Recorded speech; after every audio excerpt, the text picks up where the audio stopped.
जय मां शारदे। नमस्कार प्यारे दोस्तों, आप सभी का हार्दिक स्वागत है।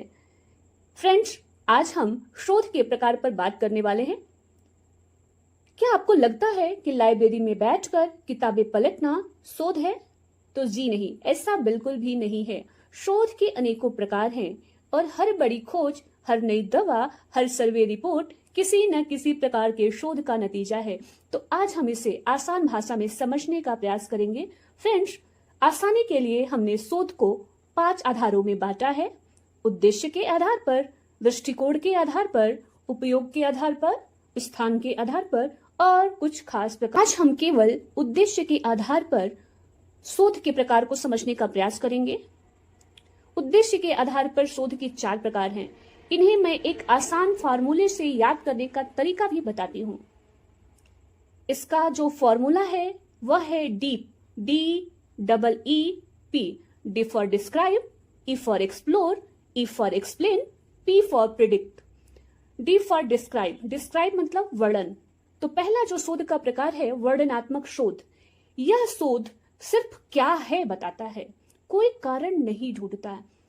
जैसे आजकल युवा सोशल मीडिया पर कितना समय बिताते हैं, यह केवल कितना समय बिताते हैं यानी क्या है यह ढूंढने का प्रयास करता है, न कि क्यों ढूंढने का प्रयास करता है।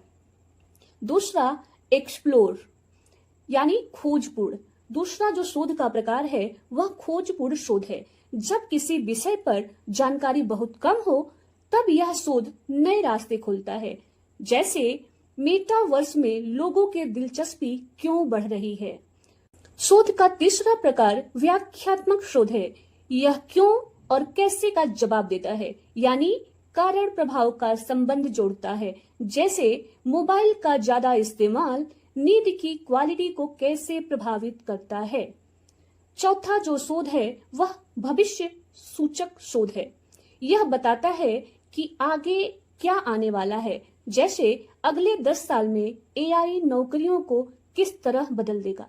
तो दोस्तों, फार्मूला को एक बार हम फिर रिपीट करते हैं। डीप, डिस्क्राइब, एक्सप्लोर, एक्सप्लेन और प्रेडिक्ट। तो ये रहा आज आपका उद्देश्य के आधार पर शोध का प्रकार।